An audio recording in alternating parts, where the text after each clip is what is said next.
यायचं. आला ना आवाज येतो ना, आवाज येतो ना, आता येतोय का? तुम्ही म्हणलं ना बोलू नका म्हणून ते नुसते असे करायचे. आज महाराष्ट्राच्या कानाकोपऱ्यात दुसरा महत्वाचा विषय असा आहे की मुंडे साहेबांनी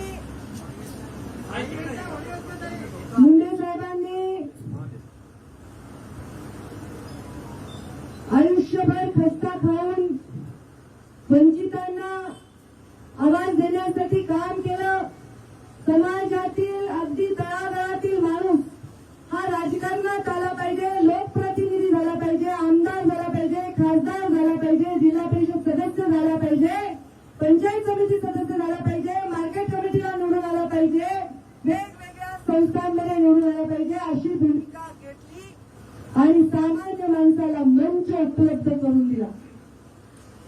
मला सांगा, मुंडे साहेबांनी मला राजकारणात का आणलं? फक्त आमदारकी लढवण्यासाठी आणलं परळीची? का त्यांना मला त्यांचं नाव चालवायचं होतं, असं त्यांना वाटलं की माझ्या मुलीने माझं नाव चालवावं म्हणून आणलं? मुंडे साहेबांनी मला राजकारणात आणलं कारण त्यांनी आयुष्यभर ज्या लोकांना ताकद देऊन त्यांच्या बरोबर प्रस्थापितांच्या विरुद्ध युद्ध केलं, त्या लोकांच्या समवेत आपल्या हाडामासाचा रक्ताचा माणूस सुद्धा युद्धात उतरलं पाहिजे म्हणून मला. मी घरात बसणार, मुंडे साहेब मागे बढो आणि लोक रस्त्यावर उतरणार आणि घरातले माणसं मात्र वैभवात राहणार. हे मुंडे साहेबांचे संस्कार नाही म्हणून मला राजकारणात आलं. तुझा फोन बंद कर रे, ए हिरो तुझा फोन बंद कर, कारण इथे बाकीच्यांना डिस्टर्ब होतं. फोनवर बोलू तुम्ही. मला राजकारणात मुंडे साहेबांनी आणलं ते एका मोठ्या आणि अत्यंत भव्य अशा विचारांना समोर घेऊन आणलं आणि माझ्या राजकारणाचा पाया मला मंत्री करा, मला संत्री करा, मला काही करा, माझ्या बहिणीला काही करा, माझ्या नवऱ्याला करा, माझ्या घराला करा, हे मुंडे साहेबांचे संस्कार नाहीत. आहेत का? माझा परिवार काय फक्त प्रीतम मुंडे आहे का? माझा परिवार या महाराष्ट्रातल्या कानाकोपऱ्यात मुंडे साहेबांवर प्रेम करणारा निष्पाप कार्यकर्ता. माझ्या या कार्यकर्त्यांना बळ देण्यासाठी मी राजकारणात आहे. माझी भूमिका काय होती? मुंडे साहेब मारले तेव्हा मी गोपीनाथ मुंडे नाव जगाला विसरू देणार नाही.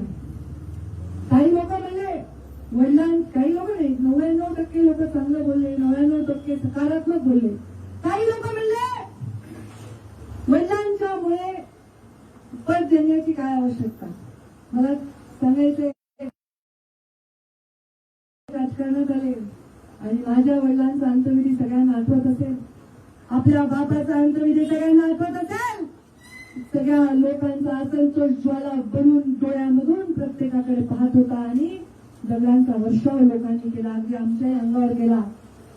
मुंडे साहेबांच्या चितेला अग्नी देताना मला लोक ढकलत होते. मी म्हणत होते अरे मला अग्नी देऊ द्या. लोक म्हणत होते ते तुमचे वडील नाही, ते आमचा बाप गेलाय. किती लोकांनी मुंडन केलंय. मुंडे साहेबांच्या डोळ्यामध्ये मुंडे साहेबांच्या लोकांविषयी प्रेम होतं आणि लोकांच्या डोळ्यामध्ये मुंडे साहेबांविषयी श्रद्धाभाव बघितले. त्यावेळी मी संघर्ष यात्रा काढली होती ना. तुम्ही सगळे आला होतात ना संघर्ष यात्रेमध्ये. त्या संघर्ष यात्रेमध्ये काय भाषण करत होते मी?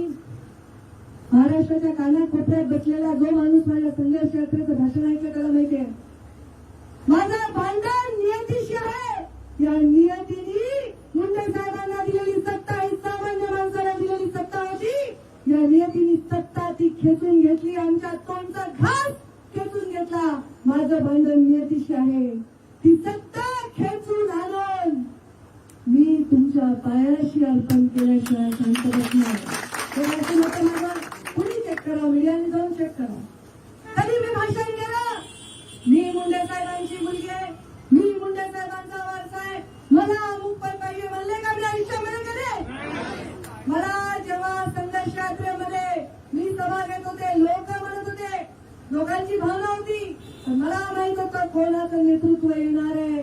मला ते माहित होतं आणि त्यांना माझ्या बापाचं स्वप्न काय होतं? भारतीय जनता पार्टीचा मुख्यमंत्री करणं.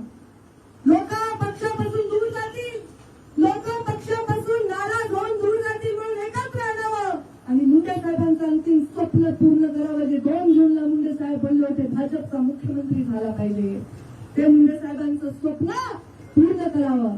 याच्यासाठी संघर्ष यात्रा काढली का? मला काय करावं काढली? केंद्रामध्ये पद देऊ करायला प्रस्ताव पाठवला होता राज्याच्या नेत्यांनी. पंकजा मुंडेंना केंद्रात मंत्रीपद द्या. मी नकारलं ते मंत्रीपद. मग तेव्हा जेव्हा माझं अस्तित्व पणाला लागलं होतं, माझ्याकडे शून्य ताकद होती, असं वाटत होतं की आपल्याकडे काही नाही, पायाखाली जमीन सरकली, तेव्हा मंत्रीपद नाकारलेली पंकजा मुंडे आज मंत्रिपदासाठी राजीनामा देणार आहे. तुम्हाला राजीनामा लावणार आहे. अरे खूप लोक मला बोलले गेल्या 8 दिवसात, या महाराष्ट्रामध्ये मी पडल्यानंतर आम्ही राजीनामा देतो, आमच्या काही पंकजा मुंडेला निवडणूक लढा, असं सांगणारे लोकही आहेत. असं इतिहासात झालेलं नाहीये.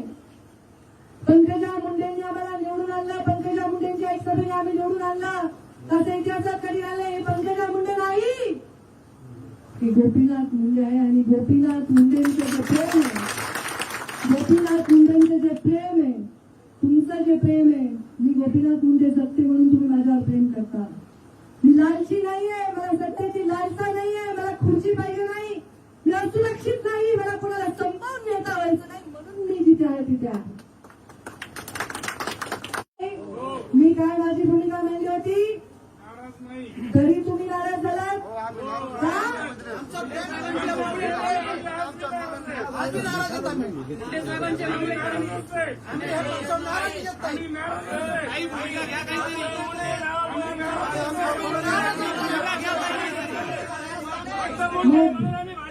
ऐका, पक्षाने खूप खाजगीकरण केलं आपलं. मला तुमचं सगळ्यांचं म्हणणं ऐकून बरं काही होत नाही, मी हँडल करते. बस मला तुमचं सगळं म्हणणं ऐकून घ्यायचंय. आणि एक सांगू का, आपलं नातं असं आहे की तुम्ही मला न बोलताच मला तुमचं कळतं. तुम्ही काय असे वागलात, तुम्ही काय असे वागलात, कारण माझ्या डोळ्यात पाणी बघितलं. बरोबर आहे? माझ्या डोळ्यातलं पाणी बघून तुम्ही असे वागलात, तर तुमच्या डोळ्यात पाणी बघून मी कशी जगू, कशी जगू? मी आमदारकीला पराभूत झाले याचं मला क्षणभर पण वाईट वाटत नाही, कारण महाराष्ट्रातल्या असंख्य लोकांनी माझ्यावर विश्वास टाकून अनेक आमदार खासदारांना निवडून दिला. आज लोक खूप कष्टाने त्या पदावर पोहोचत असतात, त्यांना त्या पदावरून खेचून माझी शक्ती दाखवली होती. खोट्या डोक्याची मी नाही, आणि माझी शक्ती या मंडपात पुरणारे नाही. शक्ती दाखवायची असती आणि दबावात आणायचं असता. कोणी कोणी म्हणलं दबाव तंत्र, नाराजी सत्र. दबाव तंत्र करायला मला ही जागा पुरणार नाही. मला जर दबाव तंत्र करायचं असेल तर मला फार मोठी जागा, पण मला दबाव आणायचंच नाही ना. आम्ही कधीच कुणाच्या समोर कुठलीही मागणी केलेली नाही. मी काल दिल्लीला गेले, अनेक चर्चांना होत आला. पंकजा मुंडे दिल्लीला गेला, चांगला चर्चा झाला. मी माध्यमाचे आभार मानते की 99.99% माध्यमांनी जे योग्य तेच लावलं, अक्षरशः एक एक शब्द योग्य लावलं. काहीतरी कुठेतरी अशी बातमी दिली की प्रधानमंत्री मोदींनी पंकजाताईंना झापलं, अमूक झालं. माझ्या चेहऱ्यावरून, माझ्या बोलण्यावरून वाटतं झापून घेऊन आले येते. मी प्रधानमंत्री नरेंद्र मोदी यांच्यावर आमची जी बैठक झाली ती 100% संघटनेचा विषय होता. अत्यंत सुंदर आणि अत्यंत चांगली बैठक झाली. सन्मानजनक आणि प्रेमपूर्वक वागणूक प्रधानमंत्र्यांनी आम्हाला दिली. आमच्याबरोबर भरपूर वेळ घालून आमच्याशी संघटनेची चर्चा केली. तर आमचे राष्ट्रीय अध्यक्ष जे.पी. नड्डा यांच्याशी माझी भेट झाली, मी त्यांच्याशी चर्चा केली. त्यांना मी सांगितलं पूर्ण राज्यातून नाराजी लोकांची आहे आणि नाराजीमुळे लोकांनी राजीनामे दिले. मी पत्रकार परिषद घेऊन देखील दिले आहे. ते म्हणले आप उनसे बात करके उनको समझा देंगे, हमें विश्वास. हे एवढी चर्चा आहे. कळलं का तुम्हाला? त्याच्या पलीकडे दिल्लीचा विषय नाही.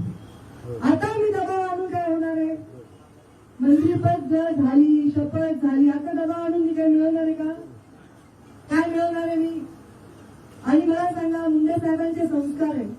माझ्या समाजात म्हणजे वंजारी समाजात नाही, तळागाळातला माझ्यावर प्रेम करणारा कार्यकर्ता, कोणी पंचायत समिती सदस्य होते, कोणी सभापती होते, कोणी जिल्हा परिषद अध्यक्ष होते, कोणी आमदार होते. मला आनंद नाही का त्याच्यामध्ये? ठीक आहे, आपल्याला अपेक्षा असते, नेत्याला बळ मिळालं तर कार्यकर्त्याला बळ मिळतं, हे सगळं मान्य आहे. मी त्या दिवशी सांगितलं की दिल्लीचे नेते एवढे मोठे आहेत, त्यांना मला संपवायची वगैरे अशी अजिबात माझी माझी माझी भावना नाही. माझी भावना नाही ना.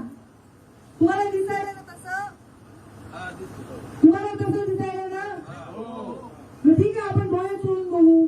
आपल्याला जर कधी काही चांगलं दिसलं आपण डोळे चोळतो आणि बघतो चांगलं दिसायला. तरी वाईट दिसायला तर मग बघू, आपण डोळे तर चोळून बघू काहीतरी. 2-3 वेळा डोळे चोळले. होता बाबांना किती दिवस सहन करायचं ताई? मान्य न तर कुठं तुम्ही राजीनामा दिला माझ्यावर. तुम्हाला कोणी तिकीट दिलं का आणून? तुमच्या निवडणुकीसाठी काही मदत केली का वरून कुणी? तुम्ही कुणाच्या जीवावर स्वतःच्याच ना.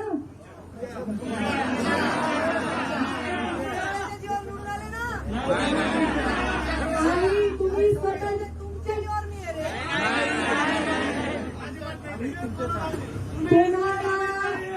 तुम्हाला पदावरून हटवू किंवा प्रत्येक पदावर माझा दावा ठोकून मी लहान नेता होत असते, मोठा नेता होत नाही. मोठा नेता त्याग करतो. मुंडे साहेबांनी जीवनामध्ये त्याग केला. मुंडे साहेबांनी रक्ताचं पाणी केलं, अराजक कार्य केली, महाराष्ट्राच्या कानाकोपऱ्यात पक्ष वाढवला. मी सांगितलं की मुंडे साहेबांनी कोणत्या सत्तेच्या खुर्चीवर विराजमान होण्यासाठी मला दिलं नाही. कोणीतरी म्हणलं पंकजाताई ना पक्षाने जे दिले ते पंकजाताई लक्षात ठेवतील. हो, मी जरूर लक्षात ठेवेन. मला पक्षाने जे दिले ते मी लक्षात ठेवली, नाही दिले ते तुम्ही लक्षात ठेवता. तुमचं फार हुशार अकाउंट आहे. पण मला पक्षाने मला दिले कॅबिनेटमध्ये ते सगळे पंकजा मुंडे होते का? सगळे कॅबिनेट मंत्री झाले. कोणी मुख्यमंत्री झालं, कोणी महामंडळाचं अध्यक्ष झालं, कोणी प्रदेशाचं अध्यक्ष झालं ना. तेही लक्षात ठेवतील.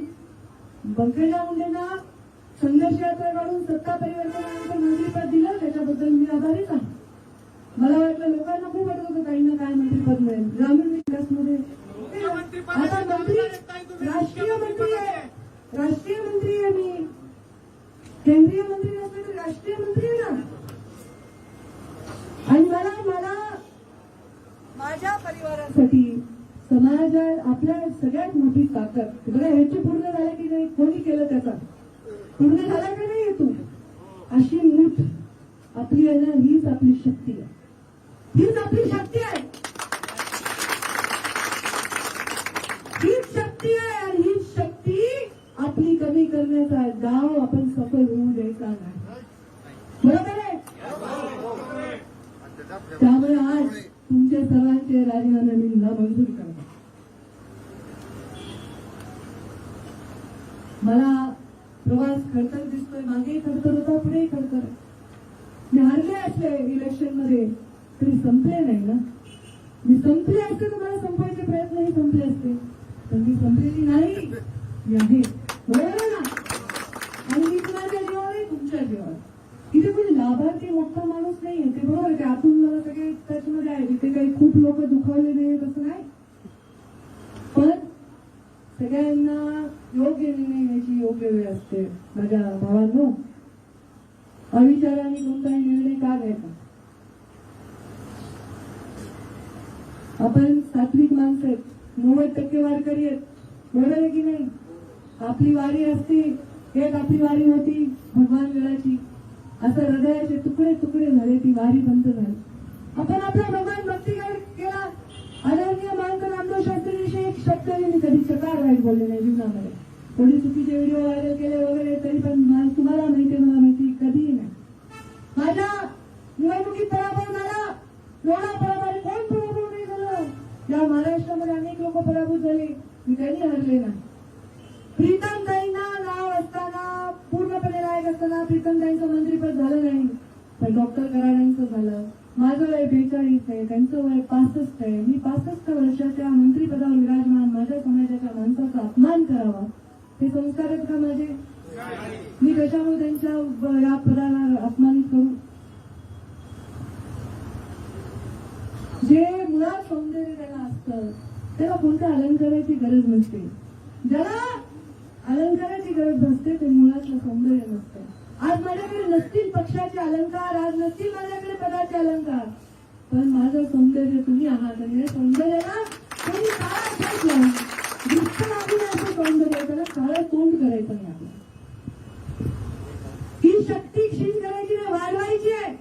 मला तर महाराष्ट्रातून कोण आले, तुम्ही ते काही लोक इथे आले 700-800 लोक, काही लोक रस्त्यातून अडवलेले आहेत, पण मला महाराष्ट्रातून सांगायला आता जिल्ह्यात आम्हाला तुम्हाला बघायचंय. माता भगिनी सगळ्या मी मांडलेला हा सगळा संसार मी मोडून जावं अशी इच्छा आहे तुमची.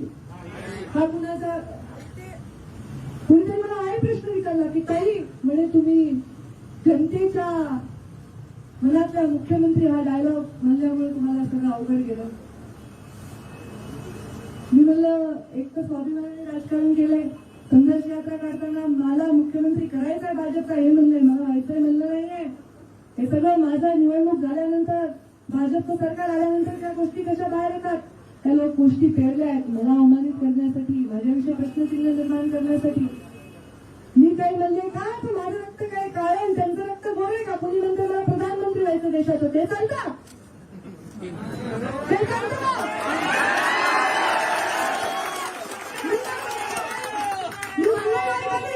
मी म्हणणार नाही माझ्या देशाचा सर्वोच्च प्रधानमंत्री, माझ्या देशाचा जगाचा मान वाढवणारा प्रधानमंत्र्यांनी मला कधी अपमानित केलं नाही. माझ्या राष्ट्रीय नेत्यांनी मला कधी अपमानित केलं नाहीये. माझ्या या सगळ्या गोष्टींमध्ये कधीही मला त्यांनी कुठलाही प्रश्न विचारला नाही. मी सगळ्यांची साक्ष देऊन सांगते मला कधीही कुठलाही प्रश्न विचारला नाही. माझ्या पिढीची त्यांना जाणीव आहे असं मला वाटतं, असा मला विश्वास आहे आणि नक्कीच मला भविष्यामध्ये यामध्ये तुम्हा सर्वांसकट न्याय हवा, मला एकटीला न्याय नकोय.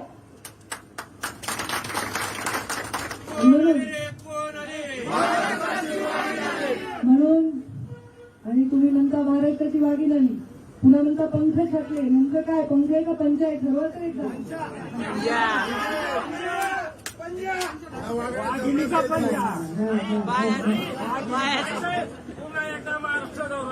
हा ताई एकदा साधर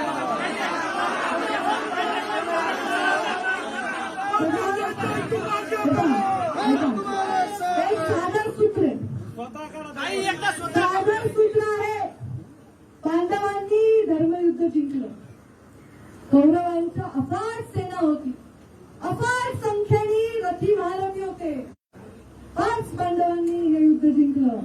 काय जिंकलं असेल बरं?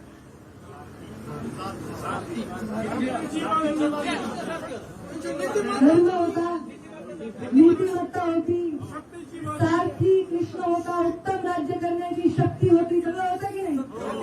अन्याय झाला की नाही त्यांच्यावर? काय मागितलं त्यांनी? 5 गावं मागितले होते फक्त, 5 गावं नाही, 5 गावं मागितले होते. बरोबर आहे ना? मग श्रीकृष्ण कोण होणार आहे?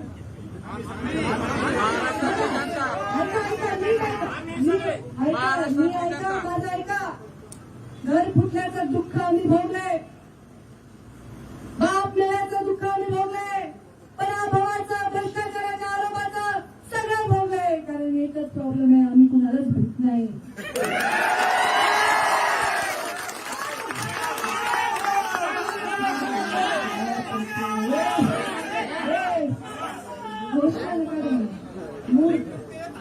बोलायले मी तुमच्याशी, भाषण नाही करायला. तुम्ही एवढ्या संख्येने जाऊ नाही कोण बोलायले. काय बोलत होतो मी? घोषणा आयोगामध्ये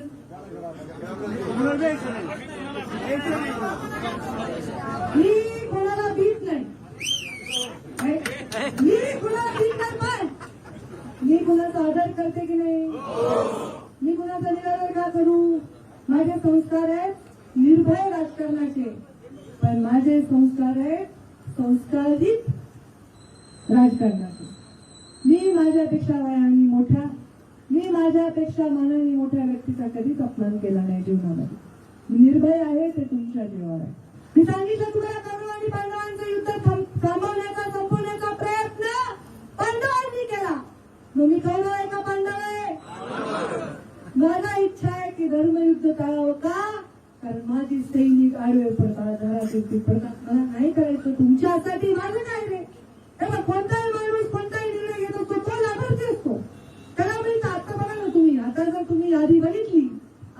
खासदारांची किंवा मंत्र्यांची, सगळ्या पक्षातल्या, मी भारतीय जनता पार्टीविषयी बोलत नाही माध्यमांना, सगळ्या पक्षांचा एक व्यक्ती स्वतःसाठी निर्णय घेऊन काही पद प्राप्त करू शकतो, पण मला तुमच्यासाठी सन्मान पाहिजे, माझ्यासाठी कुठे पाहिजे? मला आम्हाला नाही पाहिजे, आम्हाला फक्त तुम्ही पाहिजे.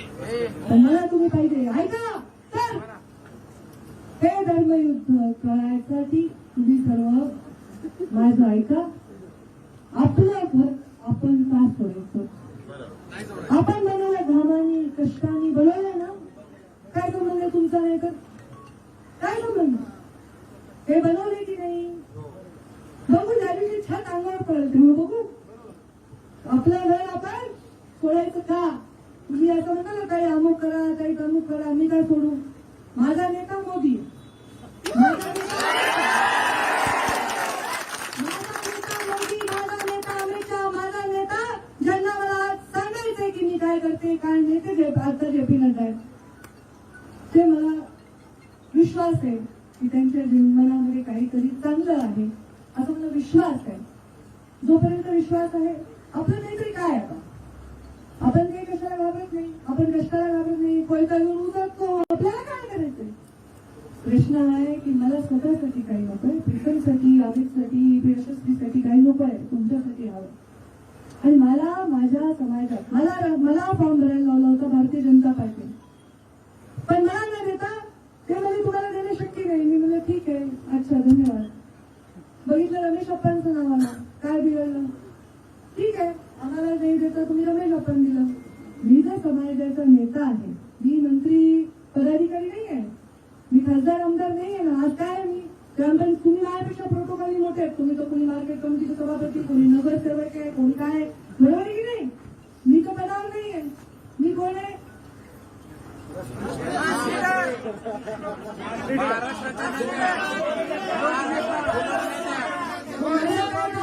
महाराष्ट्राच्या लोकनेते आहेत तुम्ही. नाही, मी आज तुमच्या पालकाच्या भूमिकेत आहे. छोटी आहे मी, तुमच्यापेक्षा छोटी आहे मी, बरोबर आहे. मग मला आधारस्तंभ म्हणतात, पालक म्हणतात, माता म्हणतात, पिता म्हणतात, नेता म्हणतात.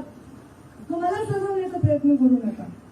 मी तुमच्याच अलंकाराने सजलेली आहे, तुमच्या आशीर्वादाने सजलेली आहे. मला कशाचीही आवश्यकता नाही.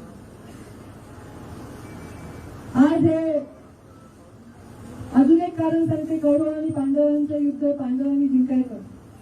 कौरवांच्या सेनेमध्ये जेवढे लोक होते ना, ते मनाने पांडवांविरुद्ध होते आणि शरीराने त्यांच्या सेनेत होते. कळलं का तुम्हाला? कळलं का तुम्हाला? कळलं का तुम्हाला?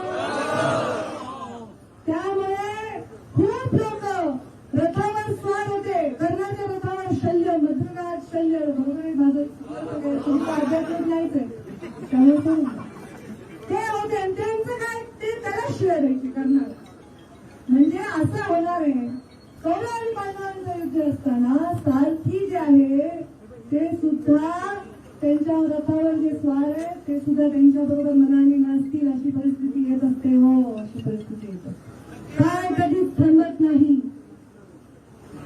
काय कधीच थांबत नाही. काय मी एकदम प्रसन्न, टवटवीत आणि फ्रेश आहे, दुःखी नाही. तुम्ही दुःखी आहेत, मला वाईट वाटायचं. आज तुम्ही असे चेहऱ्यावर सगळं माझ्या ओटीत टाका आणि चेहऱ्यावर चांगला हसू घेऊन जा. बरोबर आहे ना? आज तर तुम्ही इथे सगळं संपवून आला होता. तुम्हाला माहित नव्हतं पुढचा प्रवास काय करायचं, पंकजा मुंडे काय करणार. बरोबर आहे ना? आता ते तुमचं सगळं माझ्या ओटीत टाका. बरोबर आहे? आणि माझं ऐका, माझं ऐका. तुमच्या सगळ्यांचे सल्ले मी लिहून घेते, नंतर तुमच्या सगळ्या फायदा करून घेणार. पण माझं ऐका, आज तुमच्या सगळे दुःख माझ्या ओटीत टाका. माझ्या चेहऱ्यावरचं हसू तुम्ही तुमच्या घरी घेऊन जाणार. माझा सन्मान मला सर्वात जास्त प्रिय. मी काय मागितलं, मला काही नाही मिळालं, एवढ्या चिल्लर लढाईमध्ये मी मला जायचं. बरोबर आहे? आणि आपली ही वज्रमूठ, अरे किती लढाया लढल्या तुम्ही माझ्यावर. एका रात्रीत मी भगवानगडाच्या पायथ्यावरून सावरगावला पोचले. भगवान बाबाच्या जन्मस्थळी एका रात्रीत तुम्ही लाखोच्या संख्येने आलात रे. एका रात्रीत किती संघर्ष केले आपण, पण आपला मूळ स्वभाव आहे तो आपली नीतिमत्ता, आपलं सामर्थ्य आणि आपला समर्पण. आणि माझं समर्पण फक्त आणि फक्त तुमच्याशी आहे. आज मी तुम्हाला आव्हान करते की आज आपण धर्मयुद्ध टाळण्यासाठी इथे उभे आहोत. आणि धर्माचा जो व्यक्ती असतो तो धर्मयुद्ध टाळण्याचा प्रयत्न करत असतो. आणि तो श्रीकृष्णाने केला, तो धर्माने केला, तो अर्जुनाने, माझे भीम आणि अर्जुन आणि सगळे तुम्ही माझे महारथी आहात. आणि तुम्ही सांगितलं की त्यांच्या रथावर स्वाद आपल्या मनातून आपल्याशी जोडले जाऊ शकतात आणि जोडले गेले तुम्ही विश्वासाने सांगते. त्यामुळे ही लढाई पुढे अजून आपल्याला लढायची आहे. अजून गोष्टी होणार आहेत. माझ्या जिल्ह्यात काही लोकांनी असं भाष्य केलंय, काही लोकांनी असं भाष्य केलं पंकजा काही पक्षांनी दिलेलं विसरणार नाही वगैरे वगैरे. मी म्हणलं हो, मला तरी कळेल की कोणत्या पक्षांनी दिलेलं काय विसरायचं नाही. काही लोक तुमच्याकडे किती पक्षांची यादी आणि कुणी कुणी काय दिलंय. अरे नेत्यांचे गाणे म्हणून त्यांना मोठेपणा देऊन मोठे होणारे मी नाही. मला पक्षांनी काय दिलंय, मला दिलंय, आमच्या चंद्रकांत पाटलांनी दिलंय. सहकार मंत्री झाले आमचे दादा पीडब्ल्यूडी मंत्री झाले, आमचे दादा रेव्हेन्यू मंत्री झाले, आमचे आज आशिष शेलारांनी खूप चांगलं वक्तव्य केलं. ते म्हणाले कार्यकर्त्याच्या मनामध्ये जो रोष आहे तो काही बंद नाही, तो रोष आहे तो कोणी ऐकावा. तुमचा रोष कुणाला ऐकून ऐकू देणार. सगळ्यांनी प्रवीण दरेकरांनी सांगितलं, सगळ्यांनी सांगितलं की नाही विश्वास. राम शिंदेनी आज सांगितलं की पंकजाताई हे चुकीचं झालंय, मिळायला पाहिजे होतं प्रीतमताईंना, पण आता पंकजाताई योग्य निर्णय घेते. खूप लोक त्या धरून बसलेले असतात, बरोबर आहे ना. मला काळजीने आई आणि बापाच्या दोन्हीची भूमिकेने निर्णय घ्यावे लागतात. तुम्ही खूप म्हणता हे कर ते कर, तुमचं सगळं ऐकून कसं जमल. त्यामुळे तुम्हाला सर्वांना विनंती आहे, आज इथे आपण या सगळ्या आपल्या प्रवासाला हे केंद्रीय नेतृत्वावरचा विश्वास आणि त्यांच्या डोक्यात असणारे काही विषय असतील, काही प्लॅन असतील त्याच्यावर सोडून द्यावा. एक या पूर्ण माझ्या प्रवासाला एक स्वल्प विराम द्यावा. पूर्ण विराम म्हणत नाही, एक स्वल्प विराम. कळते का स्वल्प विराम? तुम्ही इंग्रजी आहे मराठी कोणा द्यावा. आपल्या जीवनाचं स्पिरिट असंच ठेवा. हे तुमची जी शक्ती आहे ती जरा इकडे होऊ देऊ नका. काय माझं न बोलता तुम्हाला कळलं, तुमचं न बोलता मला कळतंय. आता ही स्पिरिट असंच राहू द्या. तुमच्या राजीनाम्यावर स्वार होणारी मी नाही. मला दबाव तंत्र राजकारण करणं जमत नाही. कारण मी काही कोणत्या पक्षासाठी कोणाच्या चार दरवाज्यात माझ्या जोडे घेतलेले नाही. स्वाभिमान हा गोपीनाथ मुंडेंचा बाणा होता आणि गोपीनाथ मुंडेंनी समाजासाठी आपलं आयुष्य दिलं होतं. माझ्यामुळे माझ्यासाठी किंवा माझ्या बरोबर माझे कुणाला काही मिळालं तर मला त्याचा आनंदच आहे.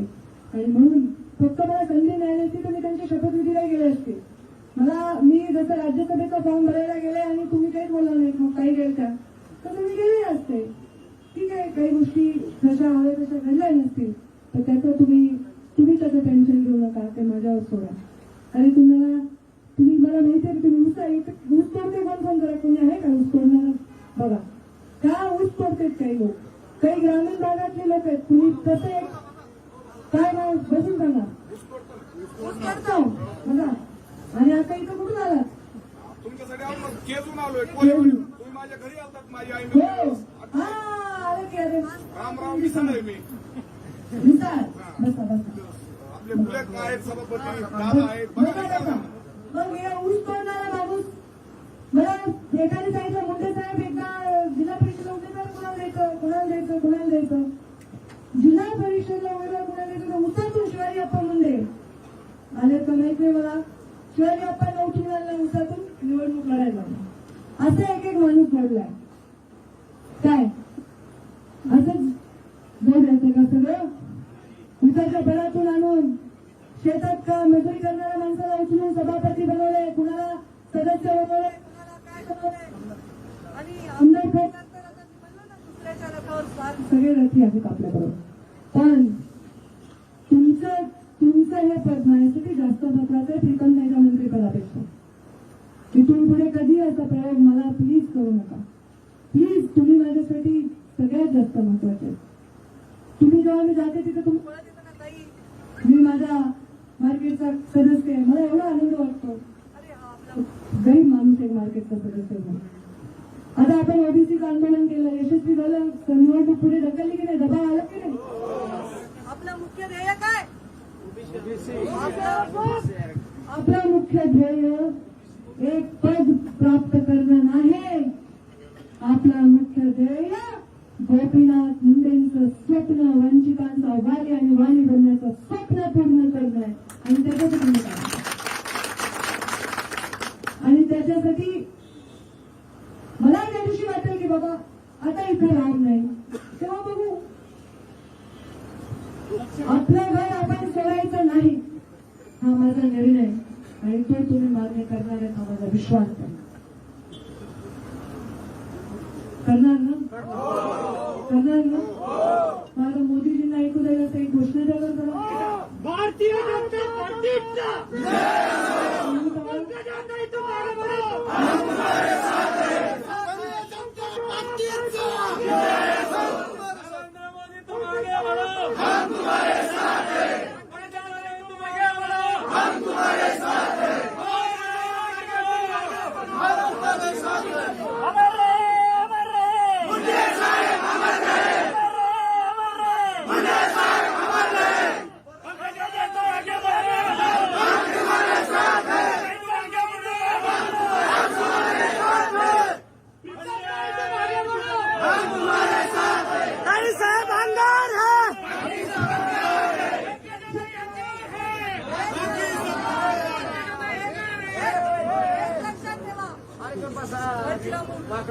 काय बोलू बाबा.